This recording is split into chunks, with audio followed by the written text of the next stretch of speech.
Australian government കൊണ്ടുവന്ന പുതിയൊരു നിയമം അത് പരീക്ഷണാടിസ്ഥാനത്തിൽ തുടങ്ങിയതാണ് എങ്കിലും യൂറോപ്യൻ രാജ്യങ്ങളൊക്കെ ഏറ്റുപിടിക്കാനുള്ള ഒരു സാധ്യത മുന്നിൽ കാണുന്നുണ്ട്. അതായത് 16 വയസ്സ് വരെയുള്ള കുട്ടികൾക്ക് സോഷ്യൽ മീഡിയ പൂർണ്ണമായിട്ടും നിരോധിച്ചുകൊണ്ടുള്ള ഒരു ഉത്തരവ്, ഒരു നിയമനിർമ്മാണം. ഏതൊക്കെ തരത്തിൽ സമൂഹത്തിനെ അത് നല്ല രീതിയിൽ മുന്നോട്ട് നയിക്കും എന്നതൊക്കെ ഇപ്പോൾ വലിയ ചർച്ചാ വിഷയമായിക്കൊണ്ടിരിക്കുകയാണ്. ഈ വിഷയമാണ് ഇന്നത്തെ നിലപാടിൽ ഞങ്ങൾ ചർച്ച ചെയ്യാൻ ഉദ്ദേശിക്കുന്നത്. എന്നോടൊപ്പം ഉള്ളത് റോബിൻ ജോൺ. ഇപ്പം നമ്മൾ പറഞ്ഞതുപോലെ ഈ ഒരു വിഷയം ഇപ്പം ശരിക്കും നമ്മൾ കുറേ നാളുകളായിട്ട് ഈ സോഷ്യൽ മീഡിയ നമ്മുടെ സമൂഹത്തിൽ ഉണ്ടാക്കുന്ന ഒരു ഇമ്പാക്റ്റിനെ കുറിച്ച്, അല്ലെങ്കിൽ കുടുംബജീവിതത്തിലൊക്കെ ഉണ്ടാക്കുന്ന ഒരു ഇമ്പാക്റ്റിനെ കുറിച്ച് നമ്മൾ കുറേ പ്രോഗ്രാമുകളിലും ഒക്കെ നമ്മൾ ചർച്ച ചെയ്തിട്ടുള്ളതാണ്. അപ്പോൾ ശരിക്കും ഈ ഓസ്ട്രേലിയ ഗവൺമെന്റ് ധൈര്യപൂർവ്വം എടുത്ത ഈ ഒരു തീരുമാനത്തെ അത് ശരിക്കും അവരുടെ ആ ഒരു സമൂഹത്തിന്, അല്ലെങ്കിൽ ആ സമൂഹത്തിൽ അടുത്ത് വളർന്നു വരുന്ന അടുത്ത ജനറേഷനൊക്കെ എങ്ങനെയായിരിക്കും അതൊരു ഉപകാരമാകുന്നത്, അല്ലെങ്കിൽ എങ്ങനെയായിരിക്കും അതിനൊരു ഇമ്പാക്റ്റ് ഉണ്ടാക്കാൻ സാധിക്കുന്നത്? ആദ്യം തന്നെ ഓസ്ട്രേലിയൻ ഗവൺമെന്റിന്റെ ഈ തീരുമാനത്തെ തീർച്ചയായിട്ടും വളരെ അപ്രീഷിയേറ്റ് ചെയ്യുന്നു. പ്രധാനപ്പെട്ട ഏകദേശം 10ഓളം മാധ്യമങ്ങളാണ്, സോഷ്യൽ മീഡിയ, സാമൂഹ്യ മാധ്യമങ്ങളാണ് നിരോധിച്ചത്.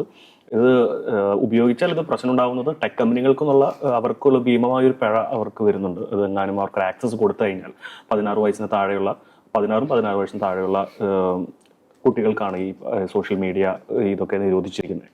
അപ്പോൾ അതിൽ ഫേസ്ബുക്ക് പെടുന്നുണ്ട്, ഇൻസ്റ്റഗ്രാം, ത്രെഡ്സ്, എക്സ്, അങ്ങനെ ഏകദേശം ഒരു 10ഓളം മാധ്യമങ്ങൾ പെടുന്നുണ്ട്. വളരെ അപ്രീഷിയബിൾ ആയൊരു കാര്യം തന്നെയാണ് അവർ ചെയ്തിരിക്കുന്നത്.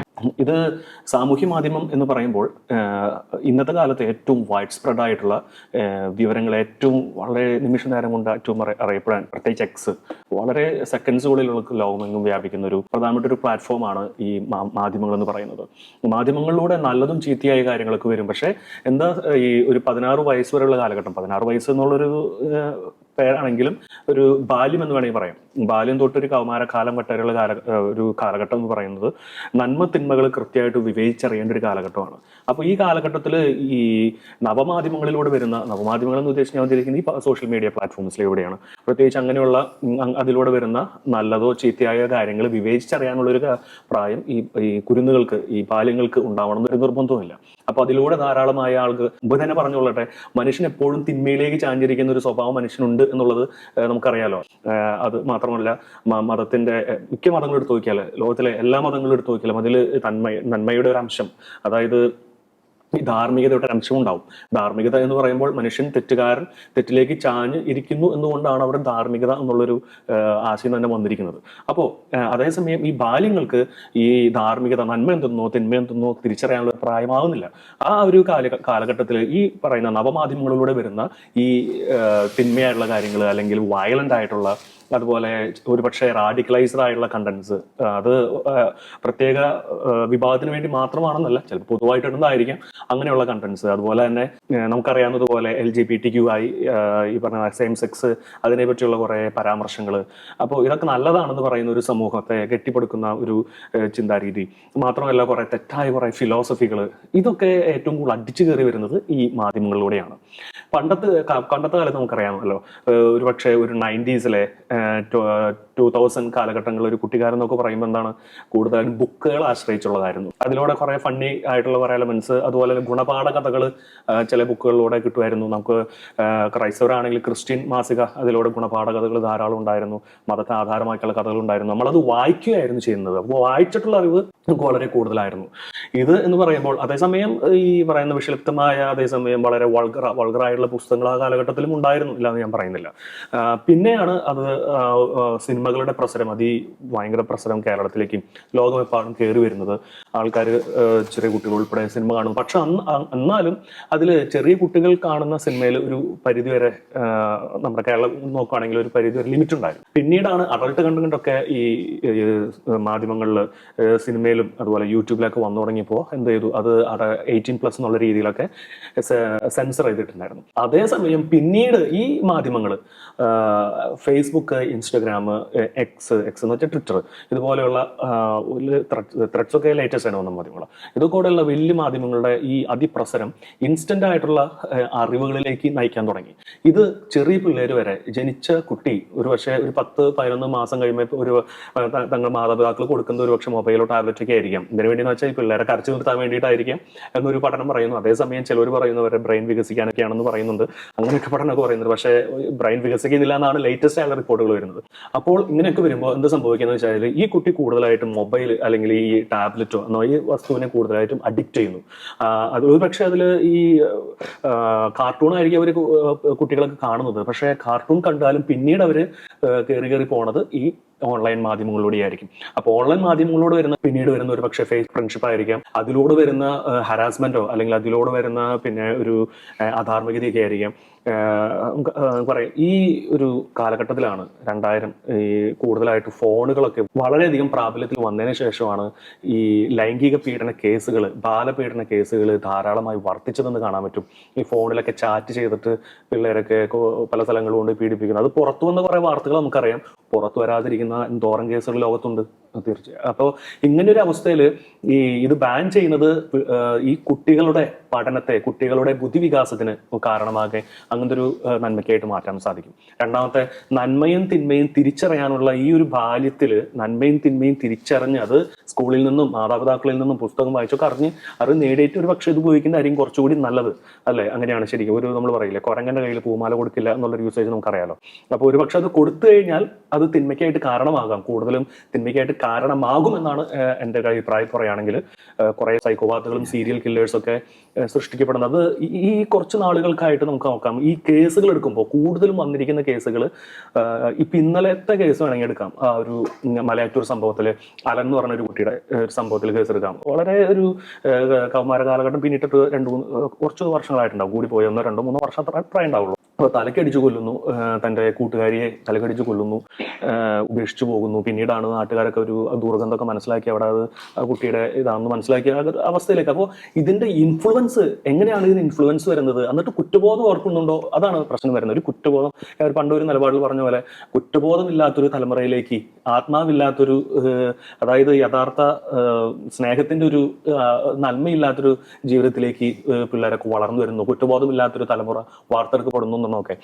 കൂടുതലായിട്ടും ഈ 22 വയസ്സ് ഇടയിലുള്ള ഈ പിള്ളേരാണ് കൂടുതലും ഈ കുറച്ച് കാലഘട്ടമുള്ള ന്യൂസാണ് ഞാൻ പറയുന്നത്. കൊലപാതകങ്ങൾക്കും മറ്റു പല കാര്യങ്ങൾക്കൊക്കെ ഈ പ്രശ്നം ഉണ്ടാവുന്നത്. മുമ്പൊക്കെ ഈ കോളേജിലൊക്കെ പോയി കഴിഞ്ഞാൽ ഈ റാഗിംഗ് എന്നുള്ള പരിപാടിയായിരുന്നു. പിന്നീട് അത് കുറച്ചുകൂടി വർദ്ധിച്ച് അതൊക്കെ കുറേയൊക്കെ നിരോധിച്ചു.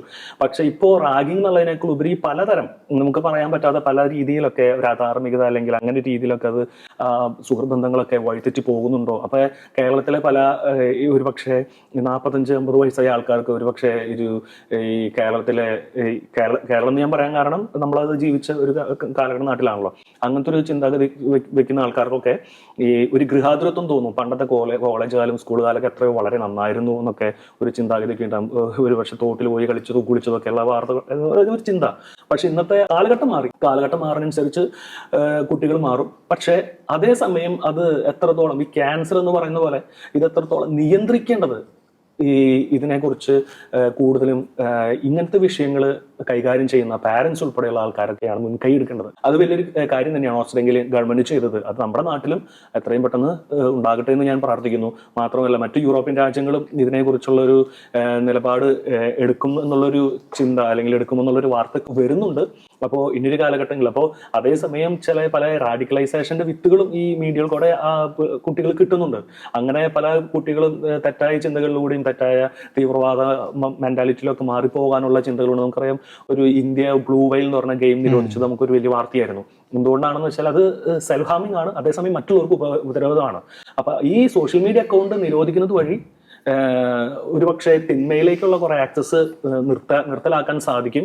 മാത്രമല്ല നന്മ എന്തെന്ന് ഒരു പക്ഷേ ഈ കുട്ടികൾക്ക് പഠിപ്പിക്കാൻ ടീച്ചേഴ്സിനും അധ്യാപകർക്കൊക്കെ സാധിക്കും. എങ്കിലും എത്രത്തോളം അത് ഫലവത്താകുമെന്നത് നമുക്ക് ഇനി കണ്ടറിയാൻ സാധിക്കും. ശരിയാണ് ജോൺ ഇപ്പോൾ പറഞ്ഞ കാര്യങ്ങൾ ശരിയാണ്. പക്ഷെ അതിൽ വേറൊരു കാര്യം കൂടെ, അതായത് ഈ ഓസ്ട്രേലിയയിൽ ഈ നിയമം വന്നു കഴിഞ്ഞപ്പോൾ ഏതൊരു സംഭവം ഉണ്ടാകുമ്പോഴും അല്ലെങ്കിൽ ഏതൊരു ഗവൺമെന്റ് പുതിയൊരു സംഭവം അവതരിപ്പിക്കുമ്പോഴും ലോകത്തെല്ലായിടത്തും ഉള്ളതാണ് കുറച്ചു പേര് അതിനെ എതിർക്കുക എന്നുള്ളൊരു പ്രതിഭാസം. അതുപോലെ ഈ ഓസ്ട്രേലിയയിലും ഒരുപാട് പേര് ഇതിനെ എതിർക്കുന്നവരുണ്ടായിരുന്നു. ഇപ്പം കമ്പനിയുടെ ഭാഗത്തുനിന്ന് നോക്കുവാണെങ്കിൽ അവർക്ക് നഷ്ടങ്ങളും ലാഭങ്ങളും ഒക്കെ ഉണ്ടാകും, അതിന്റെ ഭാഗമായിട്ട് അവർ എതിർക്കും. ഇനിയിപ്പോൾ അതല്ല, ഈ മാതാപിതാക്കൾ പോലും ഇതിന്റെ ഓപ്പോസിറ്റ് പറഞ്ഞ രംഗത്ത് വന്ന സംഭവങ്ങൾ ഉണ്ടായിട്ടുണ്ട്. അവർക്ക് പറയുന്ന ഒന്നാമത്തെ കാര്യം എന്താണെന്ന് വെച്ചിട്ടുണ്ടെങ്കിൽ ഈ കുട്ടികള് പഠിക്കാൻ ഉപയോഗിക്കുന്ന പല സംഭവങ്ങളും നമ്മുടെയൊക്കെ കാലത്ത് ലേബർന്തി അതുപോലുള്ള സംഭവങ്ങളൊക്കെ ഉണ്ടായിരുന്നല്ലോ. ഈ ടെക്നോളജിയെ ആശ്രയിച്ച് പോകുന്ന ഒരു ജീവിതം ആയതുകൊണ്ട് തന്നെ പല കാര്യങ്ങളും കുട്ടികൾക്ക് പഠിക്കാൻ ഉള്ള സംഭവങ്ങളും ഈ സോഷ്യൽ മീഡിയയിൽ ഉണ്ട് എന്ന് പറയുന്നവരുണ്ട്. അതുപോലെ തന്നെ റോബിനെ, ഇപ്പൊ ഈ വേറൊരു സംഭവം വെച്ചിട്ടുണ്ടെങ്കിൽ പ്രായപൂർത്തി, അതായത് ഒരു പ്രായം ലിമിറ്റ് പറഞ്ഞിട്ടുണ്ടല്ലോ, 16 വയസ്സെന്നോ മറ്റോ ലിമിറ്റ് പറഞ്ഞിട്ടുണ്ടല്ലോ.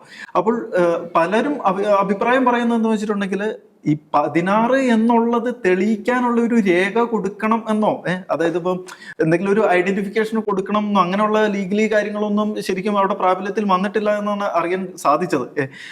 ഇപ്പൊ വേറൊരാളുടെ പേരിൽ അല്ലെങ്കിൽ പേരൻസിന്റെ പേരിൽ പോലും ഒരു അക്കൗണ്ട് ക്രിയേറ്റ് ചെയ്ത് അതിലൂടെ ഈ കുട്ടികൾക്ക് ഈ സോഷ്യൽ മീഡിയ ഉപയോഗിക്കാൻ സാധിക്കുന്നതേ ഉള്ളൂ. അതുകൊണ്ട് തന്നെ ഇത് എത്രത്തോളം പ്രാബല്യത്തിൽ വരും എന്നല്ലെങ്കിൽ എത്രത്തോളം ഒരു ഉപകാരത്തിൽ വരുമെന്നുള്ള സംശയം പലരും പറയുന്നുണ്ട്. അപ്പോൾ എങ്ങനെയായിരിക്കും ഇതിനെ അവിടുത്തെ ആ ഒരു സമൂഹം നേരിടാൻ പോകുന്നത്? എങ്ങനെയായിരിക്കും?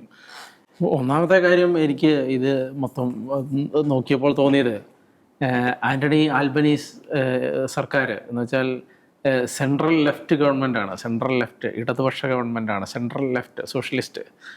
അപ്പോൾ ആന്റണി ആൽബനീസ് സർക്കാരിൻ്റെ ഒരു തമാശ, വേറൊരു തമാശ എന്ന് മാത്രമേ ഇതിനെക്കുറിച്ച് തോന്നിയുള്ളൂ. അപ്പോൾ സമാന ചിന്താഗതിക്കാരായ ലെഫ്റ്റിസ്റ്റ് രാജ്യങ്ങൾക്ക് ഒരു പരീക്ഷണശാല അവരൊക്കെ പറഞ്ഞിട്ടുണ്ട്, ഞങ്ങൾ ഇത് ഇവിടുത്തെ കേസ് സ്റ്റഡിയാണ്, ഇത് കണ്ട് കഴിഞ്ഞാൽ ഞങ്ങളുടെ രാജ്യത്ത് നോക്കാം. എന്ന് വെച്ചാൽ ഒരു കമ്മ്യൂണിസ്റ്റ് ചിന്താഗതിയുള്ള അല്ലെങ്കിൽ ഒരു സോഷ്യലിസ്റ്റ് ചിന്താഗതി, ഇടതുപക്ഷ ചിന്താഗതിയുള്ള രാജ്യങ്ങളൊക്കെ ഇങ്ങനെ പരീക്ഷണങ്ങൾ നടത്തിക്കൊണ്ടിരിക്കുകയാണ്. അവരുടെ പരീക്ഷണങ്ങളുടെ വാല്യൂ എത്രത്തോളം ആണ് എന്നുള്ളത് നമുക്ക് എനിക്ക് തോന്നുന്നത് കണ്ടറിയേണ്ടത് തന്നെയാണ് എന്നുള്ളതാണ്. ഒന്നാമത്തെ കാര്യം ആലോചിച്ച് നോക്കുക, പിള്ളേർ സോഷ്യൽ മീഡിയ കാണുന്നത് ഭയങ്കര തെറ്റാണ്, ഭയങ്കര തെറ്റാണ്. അതേസമയം വയറ്റിലിട്ട് 22ഉം 24ഉം മാസം പ്രായമായ പിള്ളേരെ കൊന്നു കളയുന്നതിന് കുഴപ്പമില്ല, സോഷ്യൽ മീഡിയ പിള്ളേർ കാണുന്നതിനാണ് കുഴപ്പം. ഇത്രയും ചെറുപ്രായത്തിലുള്ള ഈ കുഞ്ഞുങ്ങളെ വയറ്റിലിട്ട് വെട്ടിക്കൊന്നു കളയുന്നതിന് അവർക്കൊരു കുഴപ്പമില്ല. അതുപോലെ സെയിം സെക്സ് മാരേജ് അത് പ്രൊമോട്ട് ചെയ്ത് അത് കൊണ്ടു നടക്കുന്നതിന് കുഴപ്പമൊന്നുമില്ല, പിള്ളേർ മൊബൈൽ കാണുന്നതിനാണ് കുഴപ്പം.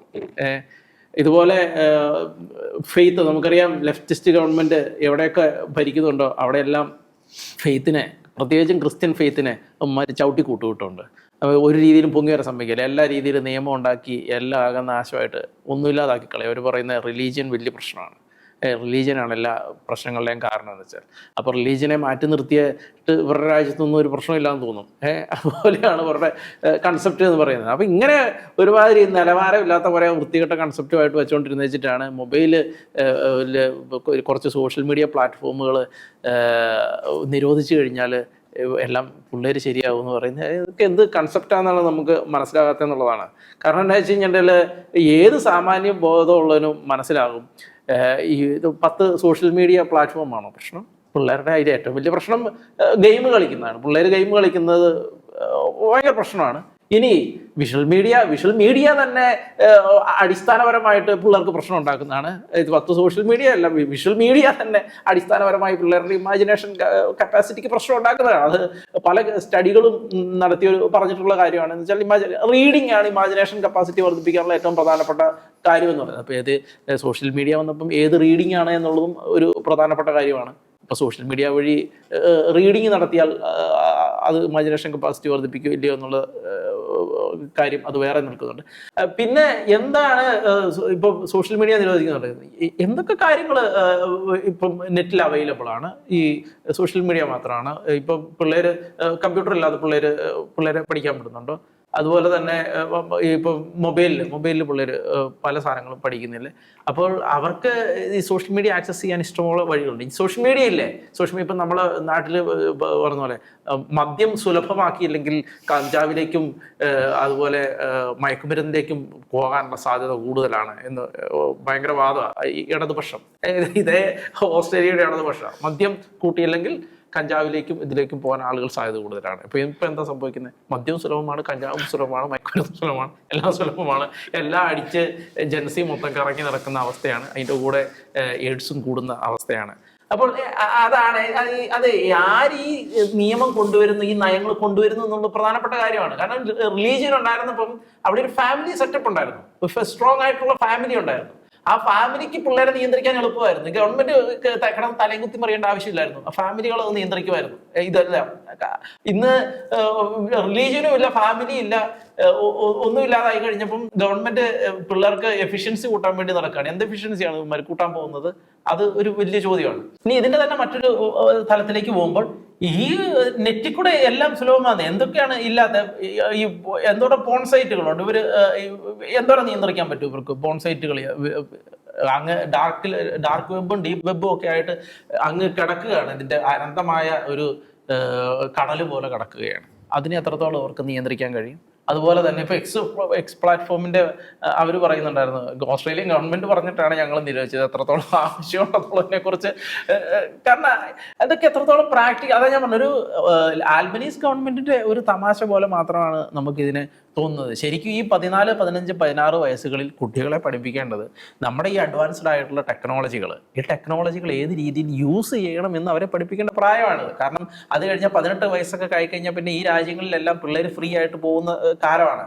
ആ കാലത്ത് ഇവരിപ്പോൾ എത്രയൊക്കെ നിയന്ത്രിച്ചാൽ ഇവർ സകല തെമ്മാടിത്തരങ്ങളിലൂടെയും ഇവർ പോകാനുള്ള സാധ്യതകൾ അവിടെ കൂടുതലാണ്. ഇപ്പം യൂറോപ്പിൻ്റെ അവസ്ഥയാണെങ്കിലും അമേരിക്കയുടെ അവസ്ഥയാണെങ്കിലും ഓസ്ട്രേലിയയുടെ അവസ്ഥയാണെങ്കിലും എല്ലാം അങ്ങനെ തന്നെയാണ്. അപ്പം ഇവരെ ഈ സമയത്ത് പഠിപ്പിക്കേണ്ടത് ഇത് കൊടുത്തിട്ട് ഇതെങ്ങനെ ഉപയോഗിക്കണം, നമ്മുടെ ടെക്നോളജികൾ ഏത് രൂപ ഉപയോഗിക്കണം, ഇതിലുള്ള എന്തൊക്കെ അപകടങ്ങളുണ്ട്, അങ്ങനെയുള്ള സാധനങ്ങളാണ് പഠിപ്പിക്കുന്നത്. ഇപ്പോൾ കൊച്ചു കുഞ്ഞുങ്ങൾ, ഇപ്പം നമുക്കറിയാം കൊച്ചു കുഞ്ഞുങ്ങൾ മൊബൈൽ എടുക്കുന്നുണ്ടെന്ന് പറയുന്നത് അത് പലരും പല രീതിയിലാണ്. കൊച്ചു കുഞ്ഞുങ്ങൾ മൊബൈൽ എടുക്കുന്നത് അതുങ്ങളിപ്പം ഈ ഗ്ലിറ്റർ ചെയ്യുന്ന ഒരു പന്ത് എടുക്കുന്ന പോലെയാണ് അതുങ്ങളെ സംബന്ധിച്ച മൊബൈൽ. അതിനുള്ളിൽ കൂടെ ഇങ്ങനെ ചാടി കളിക്കുന്നത് അത് അങ്ങനെയാണ് അതുങ്ങൾ അതിനെ കാണുന്നത്.